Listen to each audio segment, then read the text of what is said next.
This podcast is created for farmers and powered by Pioneer Agronomy to bring you agronomic insights and proven solutions to fuel forward-thinking farming.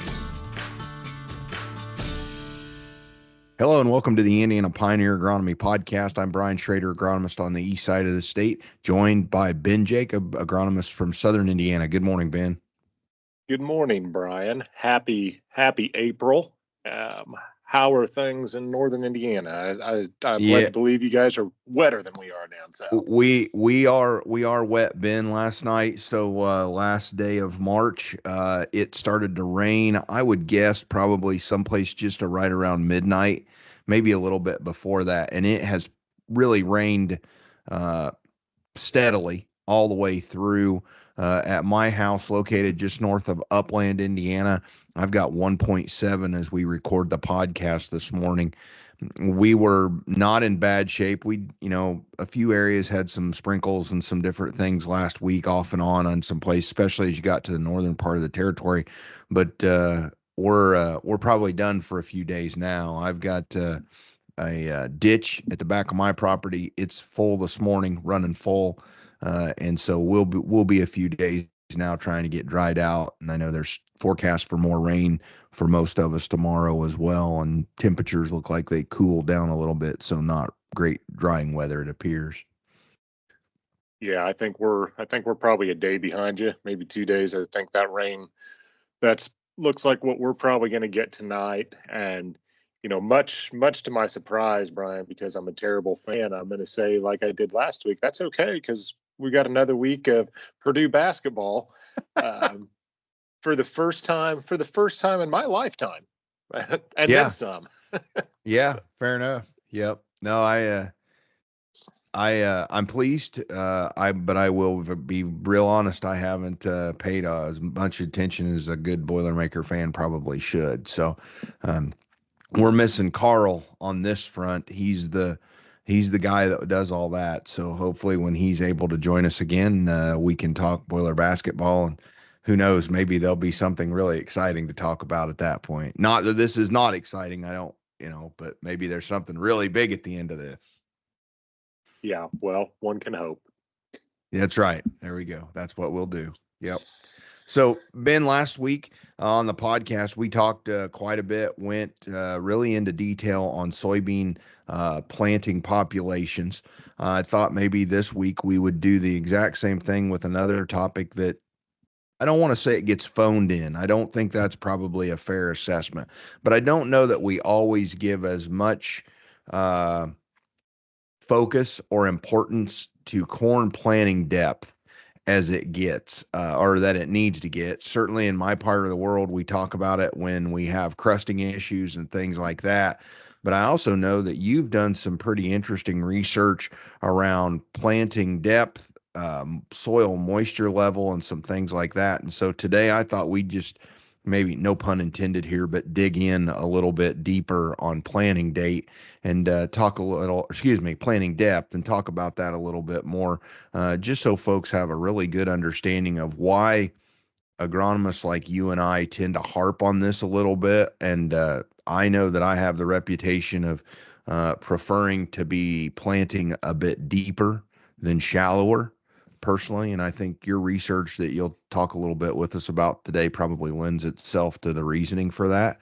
But I guess to start off with, let's just talk a little bit, when you're making recommendations to folks about planting depth, where do we start, Ben? I mean, what's your standard recommendation, if you will, for planting depth? Yeah, we can wrap this up real quick, Brian. I want corn.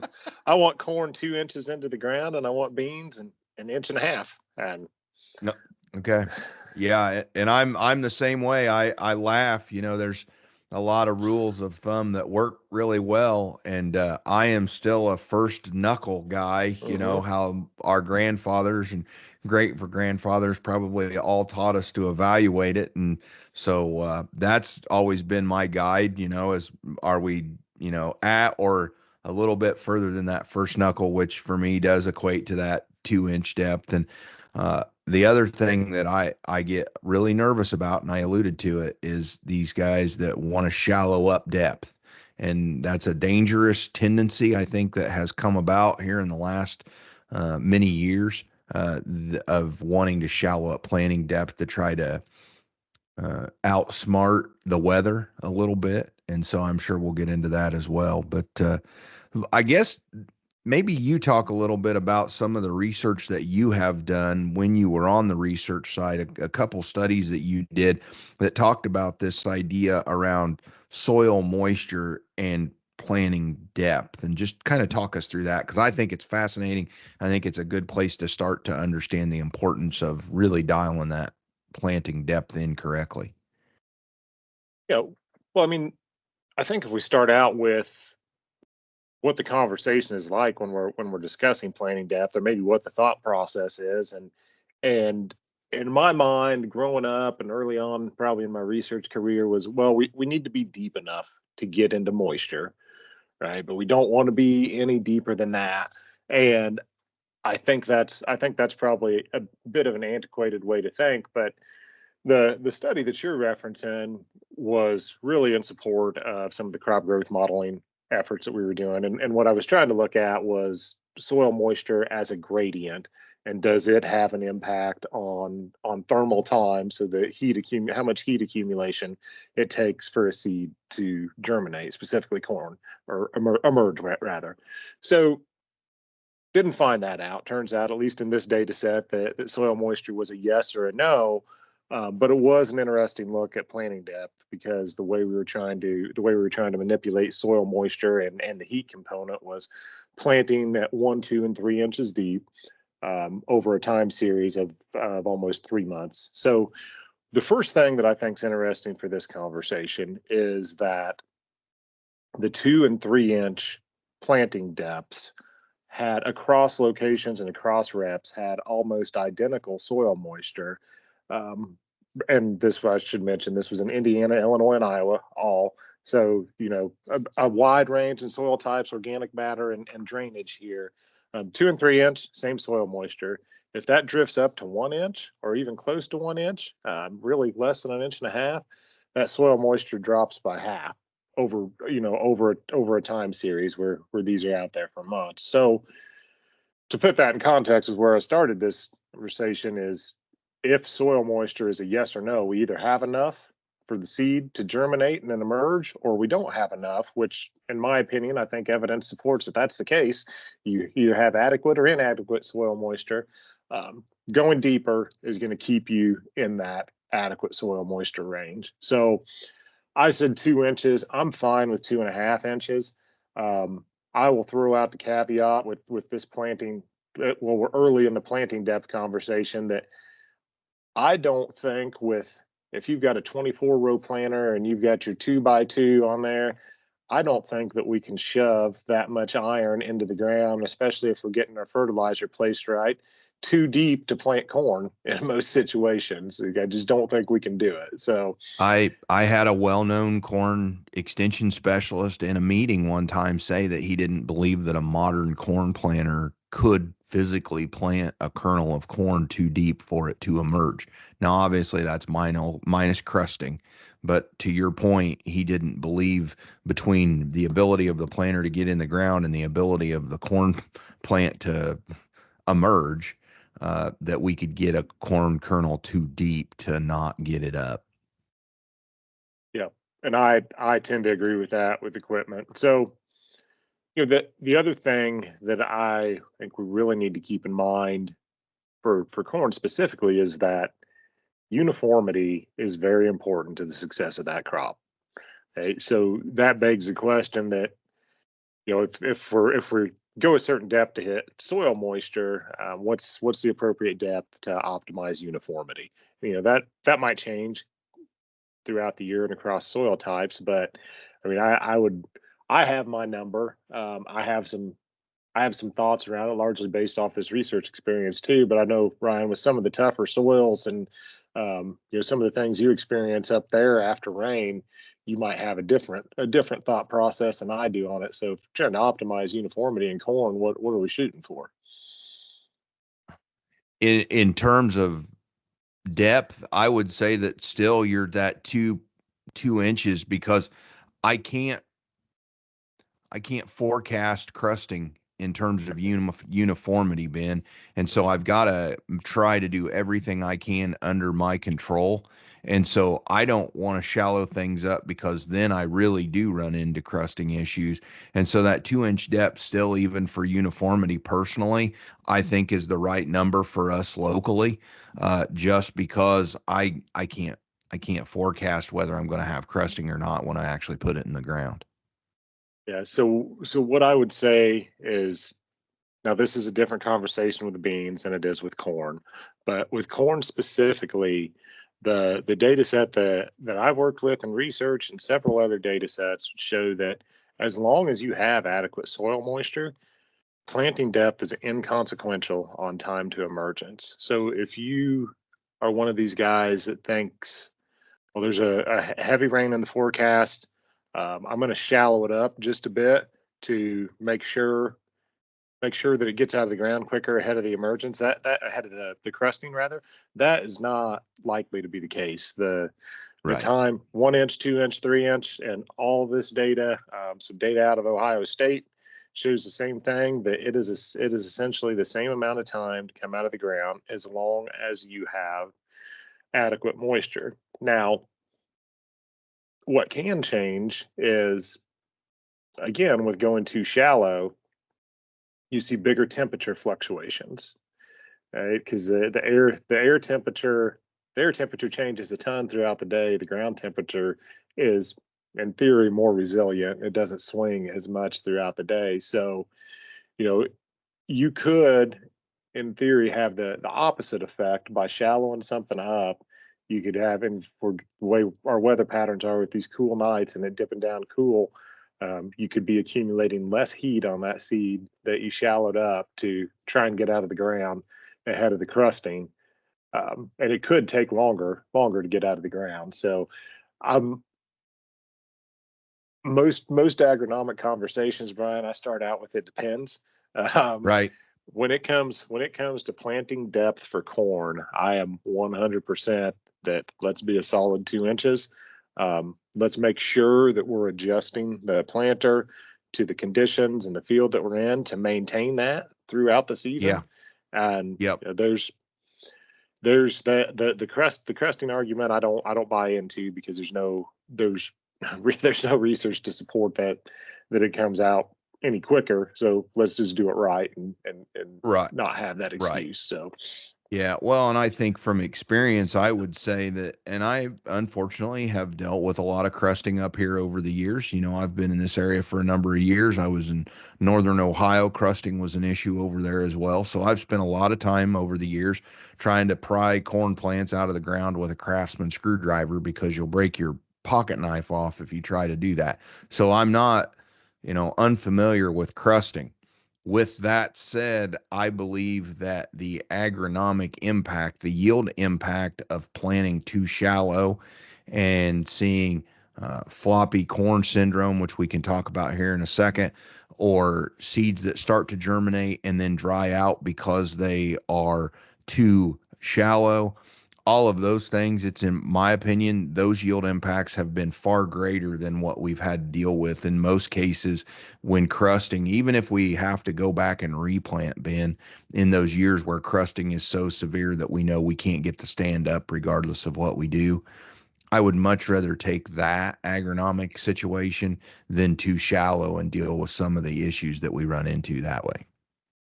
yeah, I agree. And I don't think, at least in my experience, I think that oftentimes folks overestimate their planting depth, if that makes sense. When I see Yes. people measuring seeding depth and say, oh, that's an inch and a half. I just think, what is this going to look like when we get a half inch of rain on it and everything settles, and maybe our gauge wheels aren't quite right and we're not getting the furrow quite right? Then that planting depth always ends up being the true planting depth, that is, always ends up being shallower than what we think that it is in the field, in Right. my experience. So I'd you agree with mentioned that. you mentioned the rootless corn syndrome. You want to explain what that is? Yeah, so I think the best place to start here is to think about how a corn plant develops. And so as a corn plant develops, one of the things that will eventually get signaled is nodal roots. The nodal roots are really what I consider to be the anchorage of the plant itself. And our first set of nodal roots will actually be set roughly about 3/4 of an inch below the soil surface, is where that signal comes from. And there's a it's a spectrum of light that essentially signals that for the corn planter, that it feels essentially at that 3/4 inch level. It sets those nodal roots out. The issue that you run into is that if you have shallowed your seed up, the space at which there is room uh, in the root zone for those nodal roots gets very compacted. And so you essentially have all your roots just right on the surface, and you don't have any of those other anchorage points below that. And so what you'll find is you'll find corn plants that have a very compact root system that's very shallow. And when we get into situations in early vegetative stages where it does rain and the wind blows and some of those kind of things, you will end up with, because you don't have that anchorage, you will have floppy corn. The corn will actually lay over because it doesn't have that ability to be anchored deep into the soil profile. And you break roots off, or you'll break entire plants off. And if you're, V5 or over when this occurs and your growing point is above the ground, you've got no recourse. You've got, I've seen a number of fields over the years where you've got, maybe not half, but certainly a good 30 or 40% of these plants that have been affected. They're broke over. The roots are not in good shape. They never amount to anything, a lot of runts, because they don't have full opportunity to use their entire root system, because the vascular tissue's been damaged during that floppy period. And so it's just a really bad deal all the way around. And if we had just shallowed our planting, or excuse me, had put more depth into our planting area, we would have fixed all that. Just plant a little bit deeper and none of that would have happened.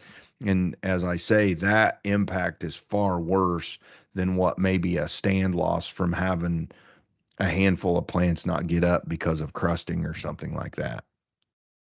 Yeah, I agree. And I think what one thing that is important to keep in mind, and folks listen to this might, yeah, we get it, right? We've been planting our corn deep enough. And I think what we're trying to do is to encourage you to make sure that that's happening as consistently as you can across, and make sure we're adjusting through. And part of the reason for doing that is that there is a ton of evidence out there that would suggest that not only is uniformity important, but early vigor is important to the final outcome of that crop. So if we're doing something in our planting process that is going to impact the early vigor, specifically at the amount of nutrient that that plant is taking up early, and I'm saying up to say V6, V7 Yeah. before that, that can have there's a lot of evidence that would show that that can have a significant impact on yield outcomes that early in the season. Now, Yeah. corn makes yield in a lot of ways, right? It's resilient, but the start it gets does matter, right? And that's a proven fact. So let's make sure we're doing it right. Well, and I think if you break this down, and you and I have both seen this study a number of times, I've presented on it over several winters. If you look at a lot of the research data and you put that together and you look at the impact of, say, achieving a uniform emergence in your corn crop, depending on the study, but the average basically, that's 5 to 9% of your total yield. When you think about planting in the right window, and we talk a lot about when to plant on this podcast, Ben, that's only 2 to 5%. So it could be almost double the impact on yield by making sure that you get a good uniform emergence. And if that's the difference between 1.25 inches and 2 inches, that's a pretty easy adjustment on most modern corn planters today to be able to pick up another 5 to 7%, depending on how you want to do your arithmetic of yield. And to your point, you're actually not going to delay the amount of time for emergence. It could be even shorter because of the uniform soil moisture and the uniform temperature that you've already spoken about.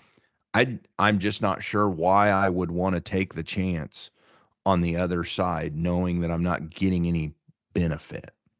Yeah, I agree 100%.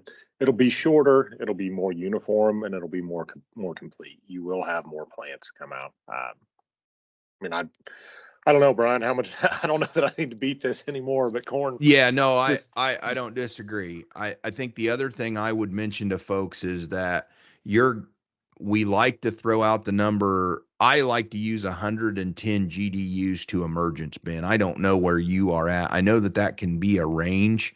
I know that in your own research experience, you've seen a range of that. That's a good round number that I like to throw out. I know a lot of folks will quote 120 GDUs. Where do you fall on that? Yeah, it is. It is a range, and it can range from 85 to 120, or sometimes even more than 120, depending on what sort of adverse conditions we have. I usually, the caveat to this is if I'm tracking GDUs like for the purpose of emergence, usually it's because I want to do something in the field with that corn Sure. as it's, take an observation or whatever. So I will usually set my signal at 90 to 95. That typically gets me within a day. Like at that point in most fields you can find something spiking through. But I think the emergence, if we're saying one, 110, 120 is still a fine number. I think that's probably more correctly defined as complete emergence. And so that I think Yeah. that's where the range comes in to me, that yeah, emergence should be pretty much wrapped up for a field. You should be able to drive by and see that this field is emerged. Where if you're wanting to look at uniformity and you think that this started at 85 or 90, um, and is going to wrap up at 120, well, man, some days in April when we're getting 2 or 3 heat units or 0 heat units, that Yeah. that can be quite the stretch of That's time right. there. Yep, absolutely. So I'm with you. I don't know whether there's much more to cover on depth. I think one point I do want to make sure that we hit on, and a lot of our listeners have heard both you and I say this. You've already said it once before. Please don't set your planter. Make adjustments to your planter. This is going to change, especially if you get into a season where there are a lot of variabilities, where we start and we stop, soil moisture changes, to your point, Ben, earlier. You have to make some adjustments just setting this planter, and things wear out. You mentioned that as well. As things wear out, especially if you're planting a fair amount of corn, there's going to need to be some minor adjustments made in order to maintain that proper planting depth throughout the growing season. So please don't set it the first day and then stick with it all the way through. You're not going to be happy with that at the end of the season. Yep, I agree 100%. I think we should probably revisit, though, for some areas. I said something earlier that's probably somewhat controversial, and is that soybeans should be planted an inch and a half deep, in my Okay. opinion. And we might touch on that since we belabored corn quite a bit. Okay. Um, Fair enough. because it does like we mentioned last week, the systems, we try to apply the same rules to them, but the systems are so much different, the crops are so much different, that you really can't. So soybeans will their time to emergence does change with planting depth. Unlike corn, I said in corn it's essentially the same. With soybeans it's not. And the emergence process, everybody knows, it is different, right? Between the two. In corn, when you think about crusting, corn has that cap on the end, the Right. coleoptile that's going to push right through. So Yep. soybeans having to drag those cotyledons out, it takes a ton of energy, right? And the physical impediments of the soil are much more real dragging those out than it is for the coleoptile to push through for corn. And like I mentioned at the beginning, planting depth does impact the time to emergence. Now, there is an interesting thing about the development and the breeding of soybeans over time is that that hypocotyl length is is a heritable trait. It can be bred for and adjusted. So I'll just speak for what I know about our product development and soybeans. That they're going to be planted as those lines are developed. They're going to be planted at 1.5 inches deep, a solid 1.5 inches deep, maybe deeper in some cases, and that's going to be part of the evaluation. Do they have the neck and the vigor to pull themselves out of the ground in this situation? And they we want good uniform research plots, but we don't want babied research plots. Does that make sense? Right. So it is part Yeah. of the process looking at that. Now, being said, we don't want babied research plots compared to the average acre. They're going to be a little bit babied, right? So that Sure. observation Yeah. might not hold true in the field, but it is worth noting that that gets evaluated. It's part of the process, but you can vary your planting depth on soybeans, in my humble opinion, and to target a specific outcome. Right? You can shallow those beans up a little bit. I still don't dust them in. Just because we can grow soybeans laying on the surface of the field doesn't mean that we should. And we've gotten to that idea that yeah, we had the drill. We talked last week. You just control spill, just get them dusted in, and we're going to have however many. Well, we're not putting 300,000 beans out in the field Right. anymore. You know, so Yes. we need to make the most out of what, and we hammered that point pretty heavy last week. The planting rate, but you've dealt with crusting probably significantly more than I have. I mean, have you experienced success, I should say, shallowing up, or noticed maybe let me ask it a different way. As planting depth has drifted throughout the field, have you noticed that having an impact on these beans made it through the crust and these did not? Um, that's a great question, Ben. I actually think that the bigger impact is typically soil type. I can see differences in the soil type. I don't know that I think it's necessarily related to the planting depth, if that makes sense. And what I mean by that is I think that whether I had planted them at, let's say, 1.5 inches or I had planted them at 1 inch, usually when I have crusting environments, I'm not going to see a different outcome from 1.5 inches to 1 inch. What I'm going to see are the same soil types not do well, regardless of planting depth. Yeah. So, I mean, it may be a little nuanced answer to your question, but what I will say is I have no problem with folks in my part of the world shallowing up soybean depth to a point. 1 inch is about as shallow as I will let or would prefer someone to go. But I'm very fixed on know your corn should be, first knuckle, 1.75 inches, 2 inches. That's where you need to be. Period. End of story. Don't adjust it. It's always there. Soybeans, I am more willing to let someone find moisture. And as long as you can consistently put every soybean into moisture, if that's 1 inch deep, I'm okay with that. If that's got to be 1.75 inches, I'm okay with that. I really prefer not to have soybeans shallower than 1 inch personally. I've got some customers that are very successful with that. But in my opinion, I'd much rather have them 1 inch to 1.5 inches, provided we got moisture. If we don't have moisture there, I want you planting them in moisture. I don't want you planting them and then waiting on a rain.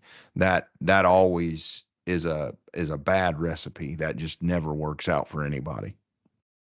Right. Yeah, and I mentioned this when we were talking about corn, but that change from 1 inch to 2 inches and soil moisture, just the consistency of it, and it occurs really once you get deeper than 1 inch. 1.25 inches, 1.5 inches, you're always going to have more consistency in soil moisture across Yeah. environments. And we have a ton of different systems and soybeans, whether you're no-till or cover crop. Are you planting 30s or 15s or whatever the case that goes into that as well. But those are all more impacts on population. The depth should be consistent, right? Find Yeah. the moisture, go at least an inch. Um, and yeah, hope for the best. Seed treatments and everything. That just the pushing plants out of the ground with a whole lot more vigor than what we grew up with, right? So Right. we Yeah. can Well, put the beans deeper, and we should. right. And I think that, yes, we've been planting, I don't know what, with 15-inch row planters in soybeans, and, obviously 20s have taken, kind of a swing here in popularity the last handful of years. But we've been using these planters now in narrow rows for, I don't know, probably 25 years at this point. They're different systems, as we've talked about last week, and we talked a little bit about this week as well. But the key thing to remember is you have a tool that you have spent a ton of money on that does an incredibly good job of putting the seed where you want it to be. And I can't see not optimizing that tool in terms of adjusting my planting depth. The difference, the ability to go from 1.25 inches to 1.5 inches and actually be able to physically see that in the field, that's pretty impressive on a lot of these modern planters, Ben. And so let's optimize that tool. Let's use it for what it's worth. I mean, you guys as growers, have spent a ton of money on those things, and we want to use them as effectively as we can. Yep, absolutely, I agree. I think that, Brian, we've probably belabored the point on this one enough, but I would just circle back around and say it's going to change through the season how your equipment that Brian just talked about is going to interact with the environment. So, like we've said many times, this is not a set it and forget it. This is an adjustment that we're going to make throughout the season, as we encounter different environments. So it doesn't have to be a time consuming adjustment, but it is something that you need to check on occasion just to make sure we're still hitting the target to have the best outcome possible. And in a year where margins look rather thin, getting off to the right start is going to be important, very important. So Yeah. Well, and I think the last thing I would leave is we traditionally think about planting depth in terms of the moisture. You've clearly called out that it's not just moisture, there's a temperature factor there as well, trying to eliminate the fluctuations that we see during the day in terms of temperature to ensure that we get a good consistent emergence. And when you're talking about, up to 9 or 10% of your yield, that's a key part of getting off to this good start that you just mentioned, Ben. So, yep, yep, I think we've absolutely. probably done justice to this particular topic. So, with that, I guess we can call it an episode. Ben, if somebody wants to visit with you a little bit about maybe something you said, or wants to get a hold of you and talk a little bit more about any of the other things that we've discussed on the podcast recently, how can they do that? Yep, you can find me on X at the Ben Jacob and on Facebook occasionally at Ben Jacob Agronomy. How about you, Brian? Yep, you can find me on Instagram, B_K_Shrader. And so with that, we appreciate you joining us today for this episode of the Indiana Pioneer Agronomy podcast. As you get started with your planning, we hope that you stay safe and that you'll join us for next week's episode. Thank you for listening to this episode from the Pioneer Agronomy team. Be sure to visit pioneer.com/podcasts to access additional episodes and learn more about our extensive on-farm data and innovative digital tools that are fueling forward-thinking farming.